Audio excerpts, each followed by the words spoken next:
क्या पानी में क्लोरीन मिलाने से उसमें साफ सफाई होती है या कैंसर का खतरा बढ़ जाता है? चौंकिए नहीं, ये हम नहीं कह रहे, ये रॉयटर्स की ताजा रिपोर्ट कह रही है जो एक इंटरनेशनल सर्वे के आधार पर हुई है।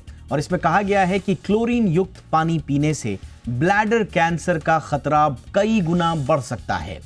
पानी में क्लोरीन आप जानते हैं उसकी साफ सफाई के लिए मिलाया जाता है और भारत जैसे देश में जहां पर पानी को लेकर इतनी चिंताएं हैं उसमें क्लोरीन मिलाना ये आम बात है। लेकिन यही क्लोरीन युक्त पानी यदि आपको कैंसर के मुंह तक लेकर जा रहा है तो सवाल उठना लाजमी है।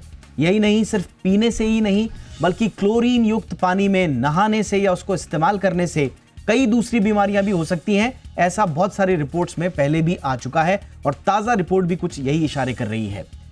आप देख रहे हैं आपकी खबर आपका फायदा। मेरा नाम है दीपक डोभाल। आज हम पानी में क्लोरीन के कैंसर कनेक्शन का गहराई से पड़ताल करेंगे देश के जाने माने विशेषज्ञों के साथ।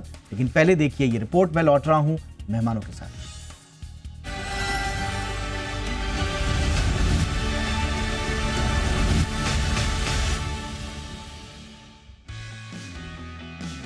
क्लोरीन का इस्तेमाल दुनिया भर में पानी को साफ करने और बैक्टीरिया मारने के लिए किया जाता है। 1774 में स्वीडिश वैज्ञानिक कार्ल विल्हेम शेले ने जब ये खोज की तो इसे किसी चमत्कार से कम नहीं माना गया। 1810 में ब्रिटिश वैज्ञानिक हम्फ्री डेवी ने इसे क्लोरीन का नाम दिया। तब से लेकर अब तक क्लोरीन का इस्तेमाल पानी साफ करने के लिए किया जाता है। मगर इसी क्लोरीन को लेकर न्यूयॉर्क से आई एक रिपोर्ट ने सबको चौंका दिया है।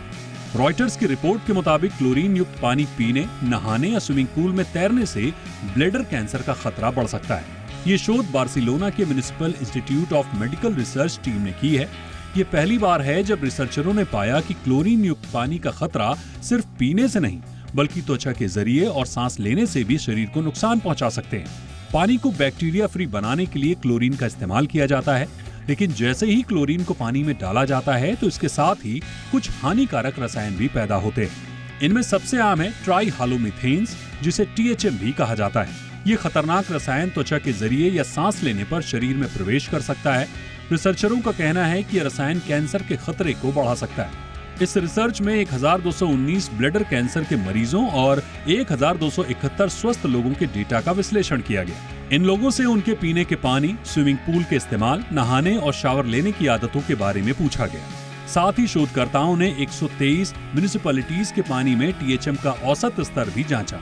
जिन घरों में पानी के THM का स्तर 49 माइक्रोग्राम प्रति लीटर से अधिक था, वहां रहने वाले लोगों में ब्लैडर कैंसर का खतरा उन लोगों से दोगुना था जिनके पानी में THM का स्तर 8 माइक्रोग्राम प्रति लीटर से कम था। क्लोरीन युक्त पानी पीने वाले लोगों में ब्लैडर कैंसर का खतरा 35% अधिक पाया गया। स्विमिंग पूल का इस्तेमाल करने वालों में यह खतरा 57% तक बढ़ गया।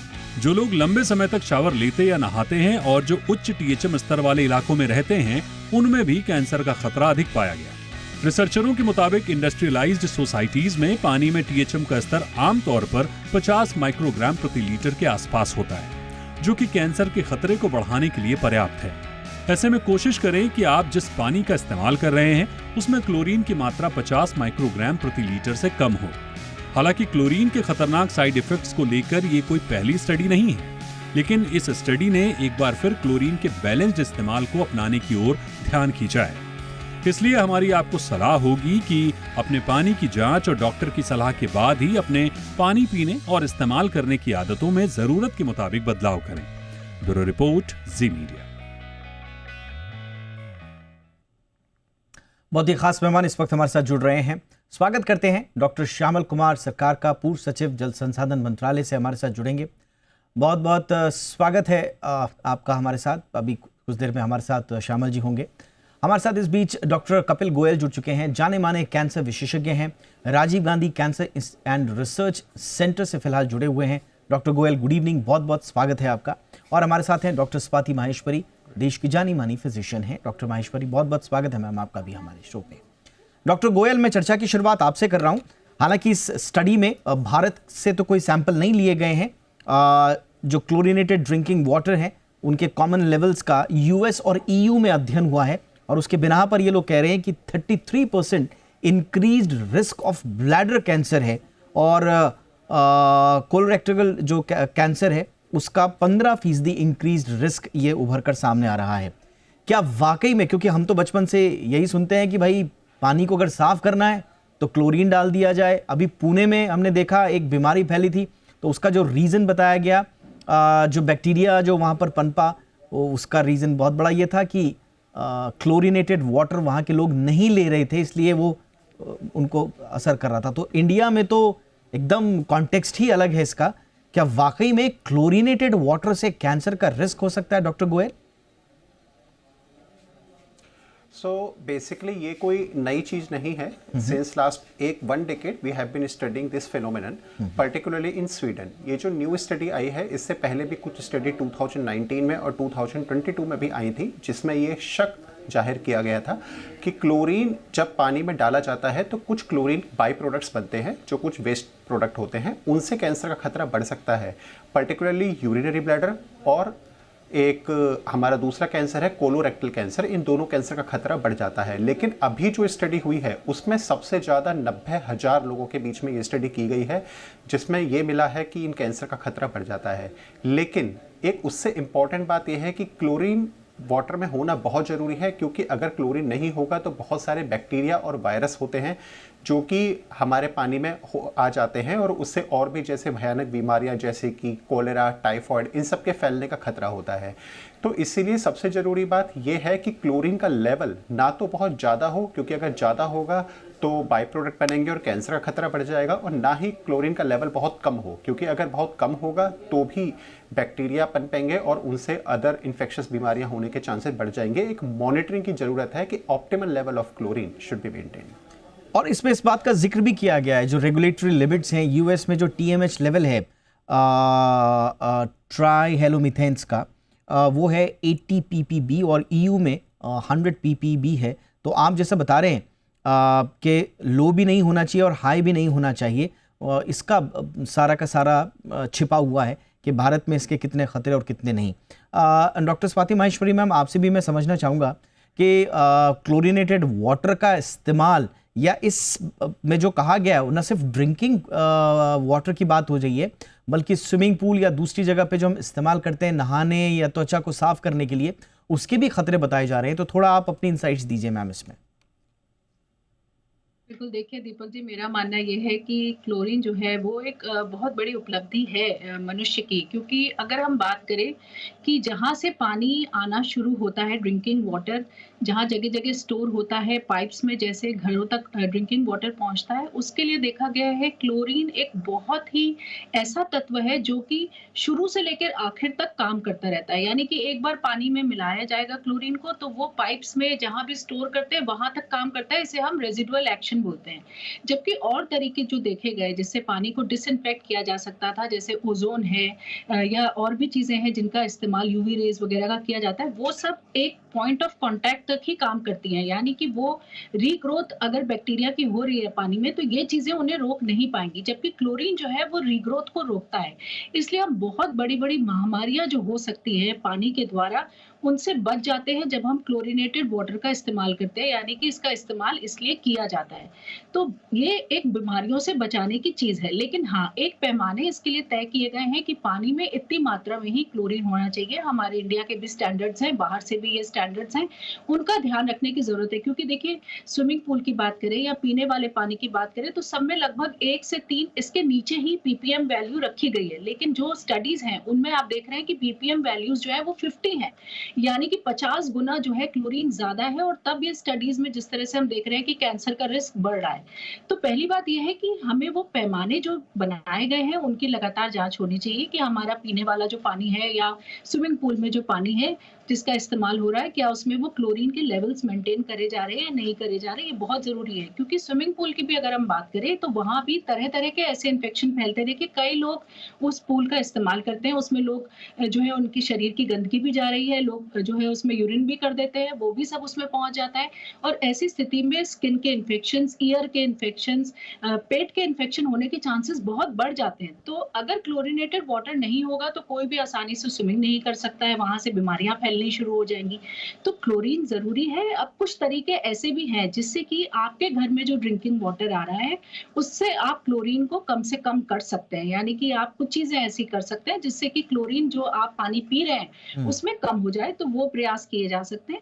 लेकिन क्लोरीन को कंप्लीटली जो है सिस्टम से हटाना संभव नहीं है, इसलिए लेवल सही होने बहुत जरूरी है। आपने बहुत इंपॉर्टेंट बात बोली कि क्लोरीनेटेड वाटर जो है वो तो आएगा आपके पास, लेकिन आप क्लोरीन के साइड इफेक्ट्स को कितना कम कर सकते हैं उसके लिए बहुत सारे अल्टरनेटिव मेथड्स भी होंगे, उनकी भी हम चर्चा करेंगे। लेकिन हमारे साथ डॉक्टर श्यामल कुमार सरकार जुड़ चुके हैं, पूर्व सचिव जल संसाधन मंत्रालय के। गुड इवनिंग सर, बहुत बहुत स्वागत है सर आपका। हम जैसा चर्चा कर ही रहे थे सर कि ईयू और अमेरिका में तो इस बात पर चर्चा हो रही है कि जो क्लोरीनेशन बाय प्रोडक्ट्स हैं उनके क्या क्या रिस्क हैं। हमारे यहाँ THMs का कोई ख़ास तौर से एक्सटेंसिवली स्टडी नहीं हुआ है, और अलबत्ता हमारे यहाँ तो जैसा डॉक्टर साहब भी अभी बता रहे थे कि हमें तो जो वाटरबोर्न डिजीज़ आउटब्रेक से बचना है तो हमें तो क्लोरीनेशन चाहिए ही चाहिए। बट सवाल है कि लेवल्स का, कहीं पर हम देखते हैं अंडर और कहीं पर ओवर, तो ये कैसे मैनेज होगा क्लोरीन के? जब हम लगातार स्टडीज़ पढ़ रहे हैं उसके खतरों को लेकर, तो अब इंडिया में भी चिंताएं बढ़ रही होंगी सर, स्वाभाविक है। तो कैसे आप इसको देखते हैं इस पूरे मसले को? देखिए, ये जो स्टडी ने जो किया था 2007 का रिपोर्ट है जो जर्नल में निकला, ये जो THM है, ट्राई मीथेन जो बोल रहे हैं, इसका 3 हैलोजन मॉलिक्यूल है, 3 टाइप। एक है क्लोरीन, एक bromine and A mixer of chlorine and bromine. Now हमारा इंडिया में THM का कोई लेवल ठीक नहीं किया, अभी तक नहीं किया। जो US एनवायरमेंटल प्रोटेक्शन एजेंसी जो है EPA, उन्होंने कोई लेवल फिक्स किया है, मिनिमम लेवल क्या होना चाहिए, बट इंडिया में नहीं है। इंडिया में जो वाटर क्वालिटी का जो रेगुलेटर है, THM का कोई ये नहीं मिला, ओनली क्लोरीन का दिया है। क्लोरीन का लेवल 4 मिलीग्राम पर लीटर सेफ लेवल है, 4 पार्ट्स पर मिलियन जो बोलते हैं, तो वो सेफ लेवल दिया जाता है 4 to 5 मिलीग्राम पर लीटर। तो ये जो क्लोरीन का इसका पब्लिसिटी होना चाहिए, क्योंकि इसका लेवल, इसका इम्पैक्ट क्या है, इम्प्लीकेशन क्या है, ये इम्पैक्ट इंडिया में ज्यादा पब्लिसिटी नहीं है। ये कोई only limited to few experts, doctors and the experts, research institution. But हमारा जो कॉमन जो आदमी है, कॉमन रेसिडेंट है, उनके पास ये इंफॉर्मेशन नहीं है। वो तो क्लोरीन डालते जाते हैं, क्लोरीन दूसरे के साथ मिक्स होने के बाद भी THM आ जाएगा। तो इसका नतीजा है दैट इसको रिसर्च ज़्यादा होना चाहिए, इसको इम्पैक्ट स्टेक होल्डर के पास आना चाहिए, इसका क्या इम्पैक्ट है, कैसे कोई वेज है कि नहीं। एब्सोल्युटली, यानी कि आप कह रहे हैं कि इसके बारे में ज़्यादा से ज़्यादा चर्चा होनी चाहिए और उसके सेफ लेवल्स पे इंडिया में बात ज़रूर होनी चाहिए। जैसा मैंने कहा कि हमारे यहाँ तो दो धारी तलवार है। अगर आप इनएडिक्वेट क्लोरीनेशन करते हैं, इम्प्रॉपर हैंडलिंग करते हैं, अंडर क्लोरीनेशन करते हैं, तो वाटरबोर्न डिजीजेस का खतरा, ओवर कर देते हैं तो इस तरह की स्टडीज़ हैं। और ख़ास तौर से एक्सेसिव क्लोरीनेशन पर्टिकुलरली उन एरियाज़ में जहाँ पर ऑर्गेनिक मैटर हाई है, वहाँ पर तो बहुत सारे बाई प्रोडक्ट्स, TMH छोड़िए, हेलो एसिटिक एसिड्स बन सकता है, long term health risk including cancer भी हो सकता है। तो बहुत सारे हमारे यहाँ रिस्क हैं इस फैक्टर के। ऐसा नहीं है कि भारत इस पूरे मसले से अछूता है। एक छोटे से ब्रेक के लिए मैं रुक रहा हूँ। ब्रेक के उस पार हम बात करेंगे अल्टरनेटिव्स पर, क्योंकि ये सिर्फ ह्यूमन हेल्थ के लिए नहीं बल्कि क्लोरीनेशन का एनवायरमेंटल इम्पैक्ट भी है, और फिर वो एक साइकिल बन जाती है। एनवायरमेंट में अगर क्लोरीन की टॉक्सिसिटी हो रही है तो स्वाभाविक रूप से कहीं ना कहीं उसका इम्पैक्ट ह्यूमन हेल्थ पे भी आएगा, क्योंकि हम जितनी भी चीज़ें कंज्यूम कर रहे हैं वो at the end of the day हम एनवायरनमेंट से ही ले रहे हैं, अपने आसपास की चीज़ों से ले रहे हैं। तो बड़ा रिस्क है, लेकिन ऑल्टरनेटिव्स क्या हो सकते हैं, एक छोटे से ब्रेक के बाद इस पर चर्चा।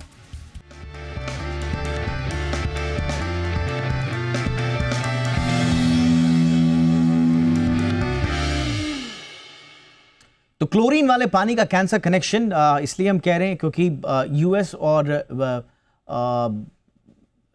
यूरोपियन यूनियन के कुछ इलाकों की जो स्टडी की गई है उसमें पाया गया कि क्लोरीनेशन का लेवल ज़्यादा अगर है तो फिर ब्लैडर कैंसर के खतरे भी बढ़ जाते हैं और दूसरे तरह के कैंसर के रिस्क भी इसमें बताए गए हैं। भारत के परिप्रेक्ष्य में हम इस पर चर्चा कर रहे हैं अपने मेहमानों के साथ। डॉक्टर कपिल गोयल सर, थोड़ा सा बताइए, क्योंकि 2009 के मैं रिपोर्ट्स पढ़ रहा था जब कोची में क्लोरीन लेवल्स को बहुत हाई पाया गया, और कोचीन छोड़ दीजिए, मतलब हिंदुस्तान में कई बार ऐसा होता है, हमारी बचपन की बहुत सारी यादें हैं जो जल निगम से जो जिस पानी की सप्लाई होती थी अक्सर उसमें एक आध हफ्ते में बहुत ज़्यादा तेज स्मेल आती थी और हम उसको पानी को पी नहीं पाते थे, तो फिर बताया जाता था कि ये क्लोरीन वाला पानी है, थोड़ा बदबू आएगी, कोई बात नहीं, टी पानी को साफ करती है। तो बाद में पता चला कि क्लोरीन के लेवल हाई थे, उसके रिस्क हो सकते हैं। फिर हम अभी बिहार में रिसेंटली 2014 में कॉलरा आउटब्रेक दिखा तो पता चला कि क्लोरीन का इस्तेमाल किया ही नहीं जा रहा था जल निगम के द्वारा। अभी जीबीएस का हमने पुणे में देखा, जिसका मैं जिक्र कर भी रहा था, तो उस पर्टिकुलर पॉकेट में पाया गया कि क्लोरीनेटेड वाटर की सप्लाई नहीं हुई। तो दोनों तरह की बातें हैं हमारे यहाँ, तो ये बैलेंस कैसे होगा सर, थोड़ा सा इसको समझाएं। और क्या आप पॉलिसी में एडवाइस करेंगे कि किस तरह की नीतियां हमारी होनी चाहिए? बिल्कुल सही कहा आपने। तो एक्चुअली सबसे बड़ी बात यह है कि जो पानी बहुत पंजेंट आता था, कभी कभी क्लोरीन की मात्रा बहुत ज़्यादा हो जाती थी। फॉर्चुनेटली अब इस तरह के इंसिडेंसेस बहुत कम हो गए हैं। जितने भी हमारी वाटर बॉडीज़ हैं, जैसे दिल्ली में दिल्ली जल बोर्ड है या और स्टेट्स में जो और भी हैं, they are doing fantastic work. अब जो मॉनिटरिंग है हमारी पहले से बेहतर है और अब हम ज़्यादा से ज़्यादा पैरामीटर्स को चेक कर रहे हैं। ऑल्दो ये जो स्टडी आई है, जैसे डॉक्टर साहब ने पहले भी बताया, ये क्लोरीन के बारे में नहीं है, ये क्लोरीन बाय प्रोडक्ट के बारे में है, जो केमिकल है, अ कॉम्बिनेशन ऑफ केमिकल्स, जिसको हम ट्राईहेलोमीथेन या टीएचएम के नाम से जानते हैं, वो कैंसर कॉजिंग होता है। इंडिया में अभी भी टीएचएम की रूटीन मॉनिटरिंग नहीं होती है, सिर्फ रेजिडुअल क्लोरीन ही हम लोग नापते हैं। लेकिन 2022 में एक स्टडी हुई थी इंडिया के ऊपर, जिसमें उन्होंने दिल्ली के डिफरेंट जितने भी वाटर प्लांट्स हैं वहां से पानी के सैंपल लिए थे। जो यूएस ईपीए है वो रिकमेंड करता है कि टीएचएम की जो मैक्सिमम परमिसिबल लिमिट है वो 80 होनी चाहिए, यानी कि 80 पार्ट्स पर मिलियन होनी चाहिए। इंडिया में जो दिल्ली में जो डिफरेंट पानी के लेवल थे वो कहीं पे 11 था तो कहीं पे 195 तक भी था। Most of the treatment plant की जो क्वालिटी वो एक्सेप्टेबल थी, सिर्फ कुछ ही जगह था जहां पे परमिसिबल लिमिट से भी ज्यादा था। बट ऑफ कोर्स टीएच ये एक रिसर्च था, रेगुलर मॉनिटरिंग हम लोग नहीं कर रहे हैं अभी भी, तो प्रोबेबली ये वाली स्टडी आने के बाद से इस तरह सर थोड़ा सा हमें समझाइए, सर हमें थोड़ा सा समझाइए आम भाषा में कि अगर मैं क्लोरीन वाला वाटर पी रहा हूं या क्लोरीन वाले वाटर के स्विमिंग पूल में रोज मैं वहां पर नहा रहा हूं या क्लोरीनेटेड वाटर से मैं अपनी त्वचा को साफ कर रहा हूं, क्या डायरेक्ट कोई रिस्क है? बिल्कुल, क्लोरीन किसी भी फॉर्म में आपकी बॉडी से आता है, एक्सपोज होता है तो रिस्क होता है। सबसे ज़्यादा रिस्क पीने से होता है, स्विमिंग पूल में आने से स्किन प्रॉब्लम हो सकती है, बट अदरवाइज रिस्क कम होता है। इसको कम करने के लिए सबसे इंपॉर्टेंट बात है कि जब भी आप स्विमिंग पूल में जा रहे हैं, इस तरह पानी का एक्सपोजर आपको हो रहा है, तो स्विमिंग पूल में आने के बाद एक फ्रेश वाटर से शावर जरूर लीजिए। Most of the schools, hotels या जहाँ भी स्विमिंग पूल होते हैं वहाँ पर ये पॉलिसी 100% हम इम्प्लाई करना चाहते हैं, हम एडवाइस करते हैं कि सब लोग फ्रेश वाटर से शावर जरूर लें, पर फिर भी कुछ लोग नहीं करते हैं। ऐसा अगर करेंगे तो उससे क्लोरीन का जो एक्सपोजर है वो कम हो जाएगा। घर में जो आप पानी पीते हैं सिर्फ और सिर्फ वाटर सप्लाई पे डिपेंडेंट ना रहें, उसके अलावा अपने घर के अंदर भी एक आरओ सिस्टम या एक वाटर फिल्टर सिस्टम जरूर लगवाएं, जिससे कि ये सब जो हैवी मेटल्स हैं या जो क्लोरीन है, इन सब की मात्रा को नियंत्रित किया जा सके। पॉलिसी लेवल की जहां तक मैं बात करूं तो फ्रीक्वेंट मॉनिटरिंग इज रिक्वायर्ड, और जो भी हमारे इंटरनेशनल स्टैंडर्ड्स हैं उनको फॉलो किया जाना चाहिए। जैसे कि यूएस और ईयू की एजेंसीज तो अपने अपने पैरामीटर्स बनाती हैं, हमारे इंडियन पैरामीटर्स भी हैं, बट थोड़े और इवॉल्व होने की जरूरत है, और उनको हर सिटी में, हर छोटे से छोटे कस्बे में उनकी मॉनिटरिंग बहुत ही रिक्वायरमेंट है, जो अभी कहीं ना कहीं बहुत इंपॉर्टेंट आपने सलाह दी है, बहुत इंपॉर्टेंट आपने सलाह दी है। इंडिविजुअल से लेकर और पॉलिसी तक हर जगह ये इंप्लीमेंट अगर हो जाए तो शायद हम इस रिस्क को थोड़ा सा कम कर पाएंगे। डॉक्टर स्वाति मैम, थोड़ा आपका, मैं ऑल्टरनेटिव्स की बात कर रहा था, जैसा अभी सर ने बताया कि कुछ आरओ वगैरह आप इस्तेमाल कर सकते हैं, लेकिन कुछ जगह मैं देख रहा हूँ कि कुछ ऑल्टरनेटिव्स के तौर पर मैं अभी पढ़ पा रहा था कि कहीं कहीं पर ओजोन से सफाई भी होती है, उसका भी एक ट्रीटमेंट अलग होता है, जो भी विदेशों में जो इस्तेमाल हो रहा है। भारत में तो अभी उसका उस लेवल का ऑल्टरनेटिव्स नहीं आए हैं, बट फिर भी इस रिस्क से कम एक्सपोज्ड हो इस रिस्क के प्रति, उसके लिए ऑल्टरनेटिव्स क्या सुझाएंगी मैम आप? देखिए दीपक जी, अगर मास लेवल पे बात करें, जैसे आपने जल निगम की बात करी या जहाँ से पूरा शहर का पानी आ रहा है, सब लोगों के लिए पानी आ रहा है, ऐसी जगह पर देखा गया है कि अगर हम ओजोन, यूवी रेज, इन चीज़ों का इस्तेमाल करते हैं तो एक तो कॉस्ट बहुत ज़्यादा आती है, सेकेंडली पानी में बैक्टीरिया की रीग्रोथ हो जाती है, यानी कि जहाँ से शुरू हुआ था पानी और जहाँ घरों तक पहुँच रहा है वहाँ तक दोबारा बैक्टीरिया ग्रो करना शुरू कर जाते हैं, जो कि क्लोरीन के साथ नहीं होता है। इसलिए क्लोरीन एक सस्ता, टिकाऊ और कारगर तरीका है जिसका इस्तेमाल मास लेवल पे किया जाता है। जैसे बड़े-बड़े स्विमिंग पूल्स हैं या पानी पूरे शहर को पहुंचाना है तो क्लोरीनेटेड वाटर जो है वो सबसे अच्छा विकल्प है हमारे पास। वहीं बात करें घरों की, अगर कि आपके घर में जो पानी आ रहा है उसमें अगर क्लोरीन ज्यादा आ रहा है तो कुछ चीजें आप घर के लेवल पे अपने कर सकते हैं। जैसे पहली चीज, बहुत सिंपल जो चीज है वो है बॉइलिंग। अगर आप पानी को जो है गर्म कर लेते हैं, खौला लेते हैं 15 से 20 मिनट तक, तो काफी सारा क्लोरीन उसमें से निकल जाता है। वहीं जिस बर्तन में आप पीने का पानी रखते हैं उसे अगर आप खुला छोड़े 24 घंटे तो भी क्लोरीन जो है इवेपोरेट हो जाती है। तीसरा, आरओ सिस्टम जिसकी अभी डॉक्टर साहब बात कर रहे थे, वो लगाने से भी क्लोरीन पानी से निकलता है। वहीं अब कार्बोनेटेड जो है फिल्टर्स आते हैं, चारकोल फिल्टर्स आते हैं जो आप नल के ऊपर लगा सकते हैं, पीने वाले पानी का जो बर्तन है उसके अंदर डाल सकते हैं, पूरे घर के सिस्टम में उसको लगाया जा सकता है, वो भी क्लोरीन को पानी से निकाल देता है। वहीं ये भी देखा गया है कि 1 लीटर पानी में अगर 50 ग्राम विटामिन सी की गोली डालें तो उससे भी क्लोरीन जो है पानी से निकल जाता है। तो कुछ चीजें ऐसी हैं जो हम एक घर के लेवल पर, ये तो आपने बहुत सारी ऐसी चीजें बता दी जो हमें खुद भी हमें नहीं मालूम था कि इतनी छोटी छोटी चीजों से भी आप कर सकते हैं। पानी को उबालना हो या विटामिन सी डालना हो, मेरे ख्याल से ये हर हाउस होल्ड में भी किया जा सकता है। तो वाई टू वेट पॉलिसी में जब क्या होगा क्या नहीं होगा, लेकिन ये जो मैम ने जो बताई आपको छोटी छोटी बातें, आप आज से ही इसको आत्मसात करना शुरू कर दीजिए तो शायद आप रिस्क से बचे रहेंगे। लेकिन डॉक्टर श्यामल कुमार सरकार सर, जो पॉलिसी लेवल पर जो डॉक्टर साहब ने भी कहा, मैम ने भी कहा कि रेगुलर मॉनिटरिंग होनी चाहिए और एक डिटेल्ड डेडिकेटेड स्टडीज होनी चाहिए कि जो बाई प्रोडक्ट्स का जो रिस्क है, खास तौर से जो कार्सियोजेनिक रिस्क है, वो हम मिटिगेट कर पाए। सर उस लेवल पे क्या करना पड़ेगा और कहाँ चैलेंजेस आते हैं? आप तो सर सरकार में रहे हैं इतने महत्वपूर्ण पद पर। देखिए, जो हमारा हाउस होल्ड में आरओ यूज करते हैं, RO removes chlorine, fluoride, heavy metals, pesticide, etc. It does not remove bromine because THM consists of chlorine level, bromine level, and a mixture of chlorine and bromine. So at the household, the drinking water is a big issue for every household owner. So there is a technology available where you can manufacture water from atmosphere. So atmosphere, जो humid atmosphere है, humidity of the atmosphere is converted through condensation to drinking water. It is 100% pure water and the chlorine level within the limit. So this kind of technology, if it is there, India it is there, so that kind of technology can be used for the drinking water purpose also, if the chlorine level is very high. So this is one aspect one should do. They call it a air atmospheric water generator, AWG technology, okay, which is coming to India, which is in India it is there.